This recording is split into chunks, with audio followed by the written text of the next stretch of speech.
salt and pepper. Bum bum bum bum. Hi, സ്വാഗതം. Eastern salt and pepper presented by Romana drinking water. ഇന്ന് നമ്മുടെ salt and പെപ്പറിൻ്റെ രുചി തേടി ഞങ്ങൾ എത്തിയത് ഇടുക്കി ജില്ലയിലാണ്. ഇടുക്കി ജില്ല എന്ന് പറയുമ്പോൾ നമുക്കറിയാം, മലകൾ കൊണ്ടും പുഴകൾ കൊണ്ടും പച്ച പ്രകൃതി കൊണ്ടും സുന്ദരിയായ ജില്ല. ഇപ്പോൾ എവിടെയായി നിൽക്കുന്നതെന്നറിയാമോ? ഇത് ശരിക്കും മലങ്കര ഡാമിൻ്റെ സംഭരണിയാണ് ഈ കാണുന്നത്. ഡാമിൻ്റെ ഒരു വിഷ്വൽ കുറച്ച് അപ്പുറത്ത് പോയി കഴിഞ്ഞാൽ ഡാമാണ്. ആ ഡാമിൽ സംഭരിച്ച് നിൽക്കുന്ന ജലമാണ് ഈ കാണുന്നത്. ഈ മലങ്കര ഡാമിൻ്റെ ഒരു പ്രത്യേകത എന്ന് പറഞ്ഞാൽ, നമ്മൾ ഇടുക്കിയിൽ പവർ സ്റ്റേഷനിൽ നിന്ന് പവർ ഉൽപ്പാദിപ്പിച്ചതിന് ശേഷം ഒഴുകിപ്പോയിക്കൊണ്ടിരുന്ന ജലത്തെ 1994 ഈ മലങ്കര ഡാം നിർമ്മിച്ച് ഇവിടെ ഒരു സംഭരണിയാക്കി സംഭരിച്ച് നിർത്തുകയായിരുന്നു. കാരണം ഇവിടെയുള്ള കൃഷി ആവശ്യങ്ങൾക്കായിട്ടൊക്കെയാണ് ഈ വെള്ളം ഉപയോഗിക്കുന്നത്. അതുമാത്രമല്ല, ഇവിടെയും ചെറിയൊരു പവർ സ്റ്റേഷനുണ്ട്. ചെറുതായിട്ട് വൈദ്യുതി ഉൽപ്പാദിപ്പിച്ചിട്ട് ഇവിടെ നിന്നും കയറ്റി വിടുന്നുണ്ട് വൈദ്യുതി. അതുകൊണ്ട് വളരെ സുരക്ഷിതമായൊരു മേഖല കൂടെയാണ്. അപ്പോൾ നമുക്ക് നേരെ കാണുമ്പോൾ അറിയാം, ഈ മലകൾക്കിടയിലൂടെ ആ ഒരു ഇടുക്കിയുടെ ഭംഗി നോക്കിയേ. ഒരു ചെറിയ വെള്ളച്ചാട്ടമൊക്കെ, ചെറുതല്ല, 1, 2, 3, 4 എണ്ണമൊക്കെ ഇങ്ങനെ ഒഴുകി പോകുന്നുണ്ട്. ആ ഒരു മനോഹരമായ കാഴ്ചയൊക്കെ ആയിട്ടാണ് ഇവിടെ നിൽക്കുന്നത്. എന്താ ഇവിടെ നിന്ന് സോൾട്ട് ആൻഡ് പെപ്പറിൻ്റെ എപ്പിസോഡ് തുടങ്ങാൻ എന്ന് കാര്യമെന്ന് വെച്ച് കഴിഞ്ഞാൽ, ഈ വെള്ളം വീണ്ടും ഇവിടെ നിന്ന് ഈ ഡാമിൽ നിന്ന് ഒഴുകി പോകുന്ന വഴിക്ക്, ആ പോകുന്ന വഴിയിലൂടെ ഇത് നമ്മുടെ തൊടുപുഴ ടൗണിലെത്തും. ഈ ടൗണിൻ്റെ ഈ നദിക്കരയിൽ തന്നെ ഒരു രുചിയിടമുണ്ട്. അങ്ങോട്ടേക്കാണ് ഇന്നത്തെ യാത്ര.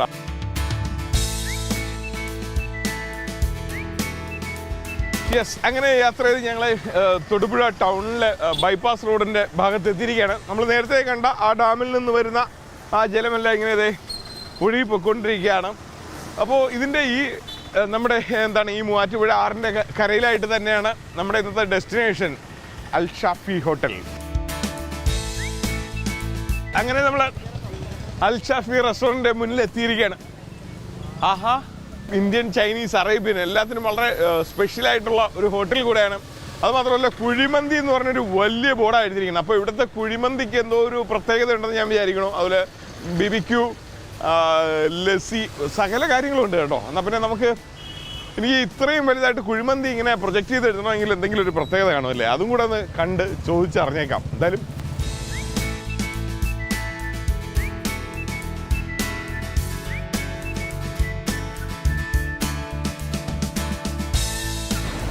Hi, Pradeep, salt and pepper.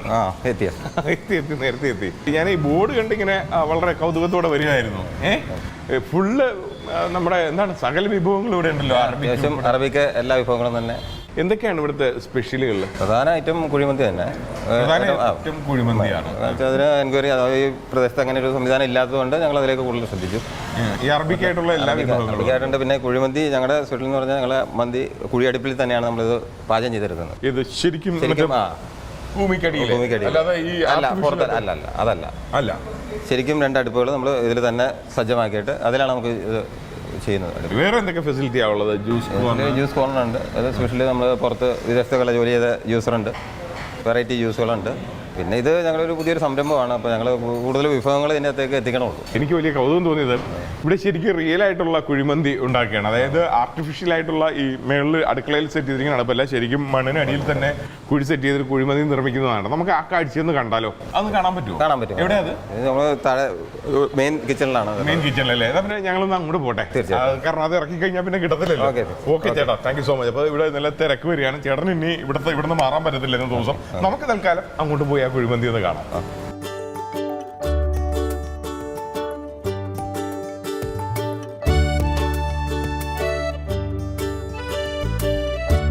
വാ, അടിപൊളി. അങ്ങനെ ഇവിടുത്തെ പ്രധാന വിശേഷങ്ങൾ നമ്മൾ കേട്ടു. ഇവിടുത്തെ പ്രധാന വിശേഷം എന്ന് പറഞ്ഞാൽ, ഭക്ഷണ വിശേഷം എന്ന് പറയുന്നത് കുഴിമന്തിയാണ്. അപ്പോൾ കുഴിമന്തിയുടെ ഒരു അടുപ്പിൻ്റെ കരയിലാണ് ഞാൻ നിൽക്കണത്. ശരിക്കും ഇതാ കണ്ട, ഒരു കിണർ പോലെ നല്ലൊരു കുഴി കുഴിച്ചിട്ട് ഇഷ്ടികയൊക്കെ വെച്ച് അതിൻ്റെ സൈഡൊക്കെ കിട്ടിയിട്ട് നല്ല കനല്, വിറകിട്ട് കനലാക്കിയിരിക്കുകയാണ്. നല്ല ചൂട്. ഇവിടെ നിൽക്കുമ്പോൾ തന്നെ ആ ചൂട് ഇങ്ങനെ വരുന്നുണ്ട്. അപ്പോൾ നമ്മളിത് അവിടെ അതിൻ്റെ മസാല കൂടി ചേട്ടാ അടയ്ക്കില്ലേ? ഇത് തയ്യാറായി വരികയാണോ? അല്ല, റൈസ് വേവിക്കാനുള്ള മസാല റെഡി ആയിരിക്കും. മസാല ഇതിൽ എന്തൊക്കെ ചേർത്തിട്ടുണ്ട്? ഇതിലിപ്പം പട്ട, ഗ്രാമ്പു, ഏലക്ക, പിന്നെ ഉണക്ക നാരങ്ങ, ഡ്രൈ ലെമൺ, ഡ്രൈ ലീവ്സ്, അങ്ങനെ ഇതെല്ലാം ചേർത്തിരിക്കുകയാണ് അല്ലേ? അത് ചേർത്ത് നന്നായിട്ട് തിളപ്പിച്ചു. ഇതില് പിന്നെ നമ്മുടെ മട്ടന്റെ കൊഴുപ്പും ചേർത്തിട്ടുണ്ട്. ലേശം കൊഴുപ്പും ചേർത്തിട്ടുണ്ട്. ഇനി ഇതില് അരിയിട്ട് ഇത് വെള്ളം തിളച്ച് വരുമ്പോൾ നമ്മൾ അരിയിട്ട് തിളച്ച് ലെവലാവും. അരിയിടാറായോ? വെള്ളം തിളയ്ക്കണം.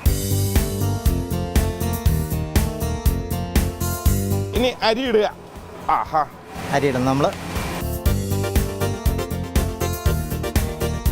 എത്ര കിലോ അരി ഉണ്ടാവും? ഇതിലിപ്പോൾ 25 കിലോ അരിയാ. 25 കിലോ അരിയാ ഇട്ടെ.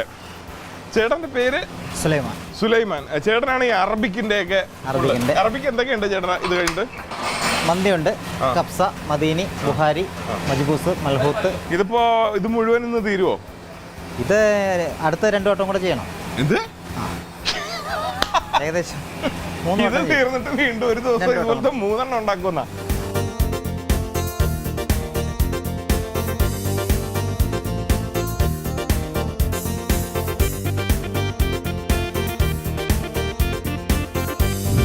അങ്ങനെ അതിസാഹസികമായി 2 മണിക്കൂർ കടന്നു പോയിരിക്കുകയാണ് അല്ലേ? കറക്റ്റ് 2 മണിക്കൂറായി. ഇതില് ഈ 2 മണിക്കൂർ കൃത്യമായിട്ട് ഞങ്ങളും ക്രൂ ഒക്കെ ആയിട്ട് ഇങ്ങനെ വെയിറ്റ് ചെയ്ത് നിന്നു. അതിങ്ങനെ പൊട്ടിക്കാൻ പോവുകയാണ്. അതിന്റെ അടപ്പ് തുറക്കുന്നതിനെ പൊട്ടിക്കാന്നാ പറയണേ അല്ലേ? അപ്പോൾ നമ്മളിനി അതിന്റെ കാഴ്ചയാണ്. അതിന്റെ മണവും അതിന്റെ ഒരു ഒറിജിനാലിറ്റിയും നേരത്തെ ഇറക്കി വെച്ചതൊക്കെ നമ്മൾ നിമിഷങ്ങൾക്ക് മുൻപ് കണ്ടതേ ഉള്ളൂ. അതിന്റെ അടുത്ത പുതിയ രൂപമൊക്കെ നമുക്കിപ്പോൾ കാണാൻ പറ്റും. അപ്പോൾ നമുക്ക് പൊട്ടിക്കാം. അപ്പോൾ സഹായികൾ ബോയ്.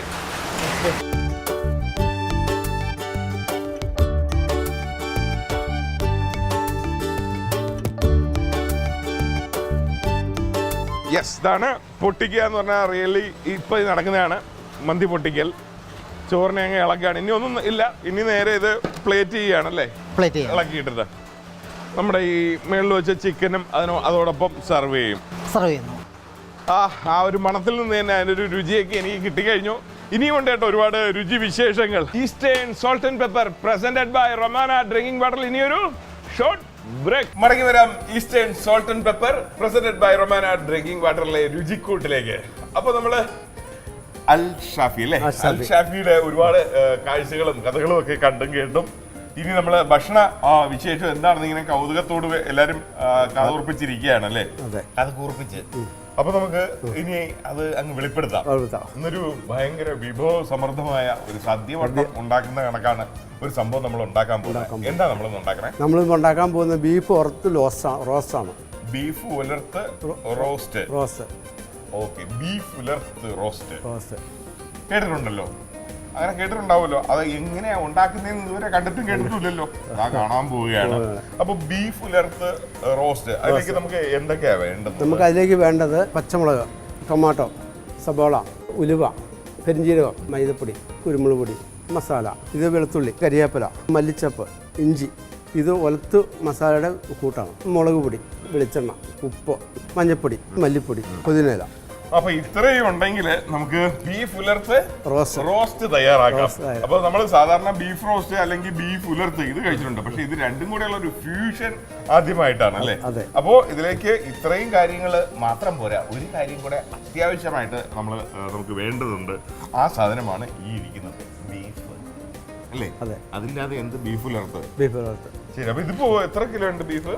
അതിപ്പോ ഒരു 4 കിലോ ബീഫ് ഉണ്ട്. 4 കിലോ ബീഫ് എന്ന് പറഞ്ഞാൽ ഇതിപ്പോ ഉണ്ടാക്കുന്നത് മുഴുവൻ സോൾട്ട് ആൻഡ് പെപ്പറിന്റെ ഷൂട്ട് കഴിഞ്ഞിട്ട് എനിക്ക് ടേസ്റ്റ് ചെയ്യാനല്ല, നമ്മുടെ അൽ ഷാഫി ഹോട്ടലിൽ വരുന്ന കസ്റ്റമേഴ്സിന് കഴിക്കാനുള്ള ഭക്ഷണമാണ് ഞങ്ങൾ ഇവിടെ തയ്യാറാക്കുന്നത്. അപ്പോൾ അത്രയും ജെന്യൂനിറ്റിയോട് കൂടിയാണ് ഭക്ഷണം തയ്യാറാക്കുന്നത്. എല്ലാ എപ്പിസോഡും ഇങ്ങനെ തന്നെയാണ് കേട്ടോ. നമ്മൾ പക്കയാണ് എല്ലാ കാര്യങ്ങളും പാലിച്ചുകൊണ്ട്, ഭക്ഷണത്തിന്റെ എല്ലാ മര്യാദകളും ആദരവും പാലിച്ചുകൊണ്ടാണ് തുടങ്ങാം. യെസ്, നമുക്ക് അത് കത്തിക്കാം. തീ കത്തിക്കാം. ഓക്കെ. എണ്ണ ഒഴിക്കുന്നു. ഇത് എന്താണ്? വെളിച്ചെണ്ണ. അപ്പോൾ ഏകദേശം നമ്മൾ ഒരു 250 എണ്ണ ഒഴിച്ചിട്ടുണ്ട്. 250 ഗ്രാം എണ്ണ. അത്ര എണ്ണ മതി കേട്ടോ. കാരണം ബീഫിൽ തന്നെ ഒരുപാട് നെയ്യൊക്കെ ഉണ്ടാവും. ഈ മസാലയാണ് നമുക്ക് ഇതിനകത്തൊന്നും മസാലയൊന്നും വഴറ്റാൻ വേണ്ടി വരണ്ട് കിട്ടണം. ഈ എണ്ണ നമുക്ക് ചൂടാകുമ്പോഴത്തേക്കും അതിലേക്കുള്ള സാധനങ്ങൾ നമുക്ക് എടുത്ത് വെക്കാം. അതിലേക്ക് അപ്പോൾ ആദ്യം നമ്മൾ ഇടാൻ പോകുന്നത് കഴിഞ്ഞാൽ ഇഞ്ചി, കുറച്ച് ഇഞ്ചി. ഇതെല്ലാം ഒരുമിച്ചാണോ? ഇത് ഒരുമിച്ച് ഇടുന്നത്. അല്ലെങ്കിൽ നമുക്ക് തീ ചൂട് ജാസ്തി ആയിപ്പോകും. ഇത് വെളുത്തുള്ളി. അപ്പൊ ഇത് ഓരോന്നായിട്ട് എണ്ണയിലിട്ട് കഴിഞ്ഞാൽ ചില സാധനങ്ങളുടെ മൂപ്പ് കൂടി പോകും. ഇതെല്ലാം ഒരേ മൂപ്പ് വരണം. അതുകൊണ്ടാണ് ഇങ്ങനെ ഒരുമിച്ചൊരു പാത്രത്തിലോട്ട് എടുത്തതിന് ശേഷം നമ്മൾ എണ്ണയിലേക്ക് ചേർക്കുന്നത്. ഗോപിച്ചേട്ടന്റെ ഇൻവെൻഷൻ ആണല്ലേ അത്? അതെ. ഇത് നമ്മൾ കുറച്ച് ഉള്ളിനകത്ത് ഉണ്ട്, എന്നാലും ഇടയ്ക്കൊരു ഒന്ന് കടിക്കാൻ വേണ്ടിയിട്ട് ഇപ്പോ എല്ലാം കുറച്ച് ചേർക്കുന്നുള്ളൂ കേട്ടോ. ഭയങ്കര ഒരുപാടൊന്നും ചേർക്കുന്നില്ല. ഇല്ല, കുറച്ച് ചേർക്കുന്നുള്ളൂ. അധികത്തിൻ്റെ ആവശ്യമില്ല.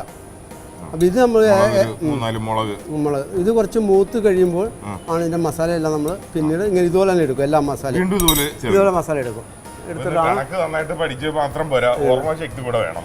ഏതാണ്ട് എണ്ണ മൂപ്പായി. ഇത് ബീഫ് നമ്മൾ ശരിക്കും പുഴുങ്ങി വെച്ചിരിക്കല്ലേ, മഞ്ഞളും ഉപ്പും ചേർത്ത്. അതെല്ലാം ഉപ്പും ചേർത്ത് അടിച്ചു വെച്ചേക്കുന്നതാണ്. അല്ലെങ്കിൽ നമുക്ക് വേവില്ലല്ലോ. അപ്പോൾ ഇത് ഇടാം.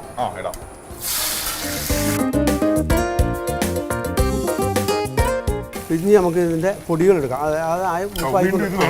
ഇനി വീണും വേണം. അപ്പോൾ ഇതിൻ്റെ പൊടികൾ നമ്മൾ ഇതിൻ്റെ അകത്തേക്ക് എടുക്കുകയാണ്. തക്കാളി, ഉള്ളി, അങ്ങനെയൊക്കെയുള്ള സംഭവം. ഇനി പൊടികളാണ്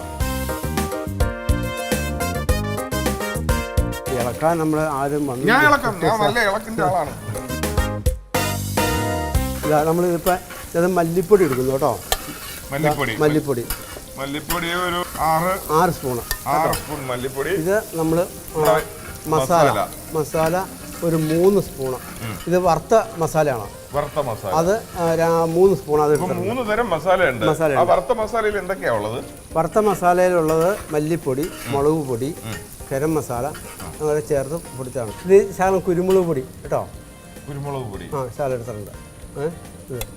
പിന്നെ നമ്മളൊരു ഇതിനകത്തേക്ക് 1 സ്പൂണ് ഇതാ മൈദപ്പൊടി, 1 സ്പൂണ്.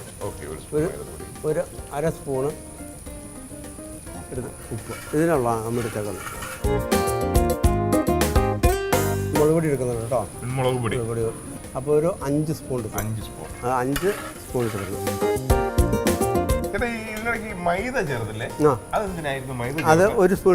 അത് ഈ അരപ്പിനെല്ലാം കൂടെ ഈ ഇറച്ചിക്ക് നമുക്കൊന്നും ഇതിലേക്ക് പിടിക്കാൻ വേണ്ടിയിട്ടാണ്.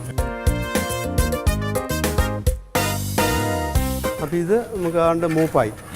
അപ്പോൾ നമുക്ക് ഇതിലേക്ക് ബീഫ് നമുക്കിടാം. ബീഫ് ഇട്ടതൊന്ന് എല്ലാം ഒന്ന് മസാല അതിലേക്ക് പരട്ടണം. 4 കിലോ ബീഫ് അടിപൊളി ഗംഭീരം.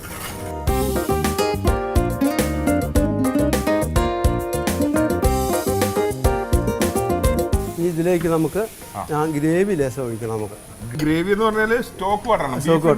സ്റ്റോക്ക് വാട്ടർ നമ്മൾ ബീഫ് അവിച്ചെടുക്കുമ്പോൾ വെള്ളം ഉണ്ടല്ലോ, അത് തന്നെ.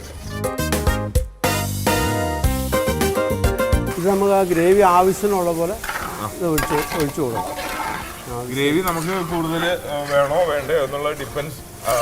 നമുക്ക് ഈ സ്റ്റോക്ക് വാട്ടർ ചേർക്കാം.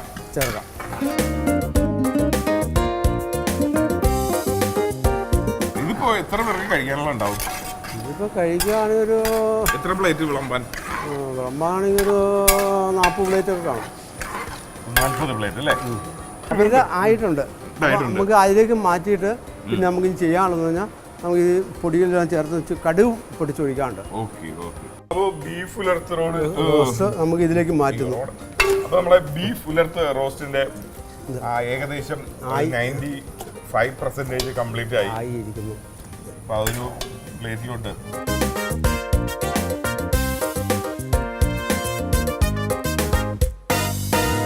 Eastern salt and pepper presented by Romana drinking വാട്ടറിൽ ഇനിയൊരു ടേസ്റ്റി ബ്രേക്ക്. അയ്യോ, ഒരുപാട് സമയം. നമ്മുടെ ബീഫിന്റെ കാര്യം എന്താണെന്ന് പറഞ്ഞാൽ അതുമല്ല, സ്പെഷ്യൽ ബീഫാണെന്ന്. ബീഫ് ഉലർത്ത് റോസ്റ്റ് എന്തായിരുന്നു അത്?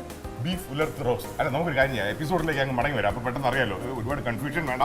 അപ്പോൾ മടങ്ങി വരൂ. Eastern salt and pepper presented by Romana drinking water രുചിക്കൂട്ടിലേക്ക്. അടിപൊളി. അങ്ങനെ പെട്ടെന്ന് അടുപ്പിലേക്ക് ഞാനൊരു സജ്ജീകരണമൊക്കെ ചെയ്തു കൊടുത്തു. പാത്രം വെച്ചു, അതിലേക്ക് വെളിച്ചെണ്ണ ഒഴിക്കാം. നല്ല മഴ വന്നു അല്ലേ? നല്ല ഭക്ഷണം ഉണ്ടാക്കിയപ്പോഴേക്കും ആ പ്രകൃതിയുടെ സന്തോഷം കണ്ടേ. നല്ല മഴ. ഇതിപ്പോ നമ്മള് തൊടുപുഴ ടച്ച് റിവർ ആണ് ഈ പോകുന്നതെങ്കിൽ ഇതാണ് മൂവാറ്റുപുഴ ആറിന്റെ കരയിലാണ് നമ്മൾ നിൽക്കുന്നത്. ഭയങ്കര ശുദ്ധമായ ജലമാണ് ഈ മൂവാറ്റുപുഴ ആറെന്ന് പറയുന്നത്. ഇപ്പൊ ഇത് മൂത്ത് മുറിച്ച് കടുകിടാം. വളരെ കുറച്ച് ഉലുവ ചേർക്കുന്നുണ്ട്. വളരെ കുറച്ച് പെരിഞ്ജീരകം, വളരെ കുറച്ച് വെളുത്തുള്ളി ചതച്ചതിൻ്റെ ചേർക്കുന്നുണ്ട്. വളരെ കുറച്ച് ഇഞ്ചി. ഇഞ്ചി കുറച്ച് മതി ചേർത്തേക്കുന്നത്. ഒരു വളരെ കുറച്ച് സവാള സവാള.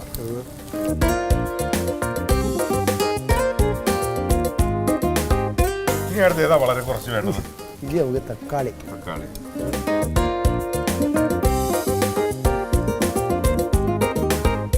നമുക്ക് ഇനി ഇതിലേക്ക് കരിവേപ്പില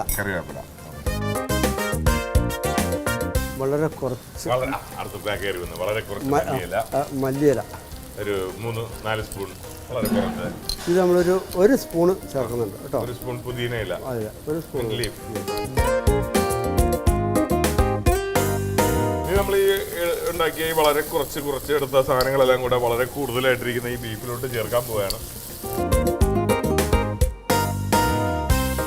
ഇത് നമ്മളൊരു വളരെ കുറച്ച് ഒരു മസാല.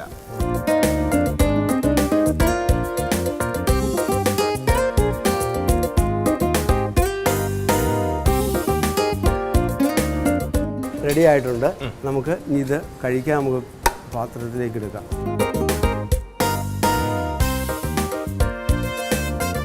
സന്തോഷത്തോടെ ഗോപിച്ചേട്ടൻ എന്ത് സ്നേഹത്തോടെയാണ് അത് എനിക്ക് വെച്ച് നീട്ടിയത്. എനിക്ക് ആ ഒരു നീട്ടലാണ് എനിക്ക് ഏറ്റവും കൂടുതൽ ഇഷ്ടപ്പെട്ടത്.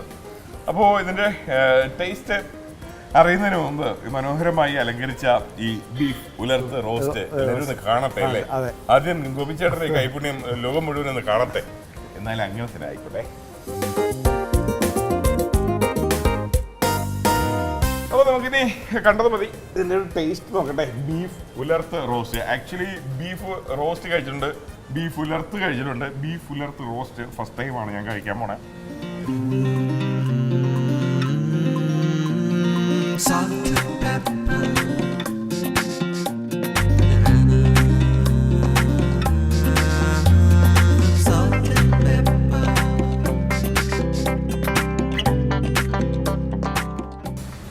ബീഫ് തന്നെപ്പാ. എരിവ് വളരെ കൂളാണ് കേട്ടോ. ഭയങ്കര എരിവൊന്നുമല്ല. ചേട്ടത്തിന് എരിവൊക്കെ ഇരിക്കട്ടെ എന്ന് പറഞ്ഞിട്ടെങ്കിൽ പോലും ആവശ്യത്തിന് എരിവുള്ളൂ. ചേട്ടനും കൂടെ ഒന്ന് ടേസ്റ്റ് ചെയ്തേ. ടേസ്റ്റ് നല്ല, എനിക്ക് ഉറപ്പുണ്ട്. അതാണ് കോൺഫിഡൻസ് എന്ന് പറയുന്നത്. എനിക്ക് ഉറപ്പുണ്ട് ടേസ്റ്റ് ചെയ്യണ്ട, നല്ലതാ. കാരണം കാഴ്ച മാത്രമേ ഇതിനിടയ്ക്ക് എല്ലാ ഇടലും ആ മൂക്കും കണ്ണും മാത്രമേ അതിനകത്ത് എത്തിയിട്ടുള്ളൂ. ഇതുവരെ നാവിലോട്ട് എത്തിച്ചില്ല. എന്നാലും പറയാൻ എനിക്ക് ഉറപ്പാ നല്ലതാ. പക്ഷെ ആ ഉറപ്പ് ഞാൻ നിങ്ങളിലേക്ക് അങ്ങ് ഷെയർ ചെയ്യണം. പക്ക ഉറപ്പ് ചേട്ടാ, ഗ്യാരണ്ടി അത് ഉറപ്പുണ്ട്. കാരണം ഞാൻ ചെയ്യാറില്ല ഒന്നും. ഒരു സാധനം ടേസ്റ്റ് ചെയ്തില്ല, നേരെ ഉണ്ടാക്കി കൊടുക്കുകയാണ്. ആരും നോക്കുകയാണെങ്കിൽ നമ്മളെ ഈ പിള്ളേർ ആരെങ്കിലും നോക്കുള്ളൂ. ഞാൻ നോക്കില്ല. എനിക്ക് ഉറപ്പുണ്ട്. എന്തായാലും ഒരു അത്ഭുതകരമായ ഒരു കഴിവ് തന്നെയാണത്. എന്തായിരുന്നാലും ഗോപിച്ചേട്ടന്റെ ഈ മനോഹരമായ കഴിവ് അല്ലെ, അൽ ഷാഫിയിലെ മനോഹരമായ ബീഫ് ഉലർത്ത് റോസ്റ്റ് നിങ്ങളെ പരിചയപ്പെടുത്തിയാൽ മാത്രം മതിയോ? ഒന്നുകൂടെ ഉണ്ടാക്കണമെങ്കിൽ ഒന്നുകൂടെ ഒന്ന് കാണണ്ടേ? ദേ ഒരു വെറിയിക്കാം.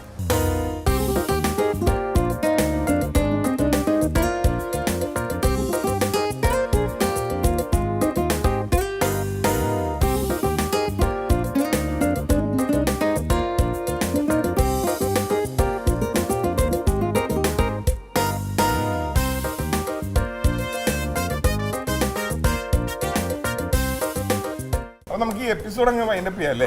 സാറ് ഭക്ഷണം കഴിക്കണ്ട നമുക്ക് എല്ലാവർക്കും. പിന്നെ കഴിക്കാതെ പോവോ? നമ്മളെല്ലാവരും കൂടെ വരണുണ്ട്. 8-10 പേരുണ്ട്.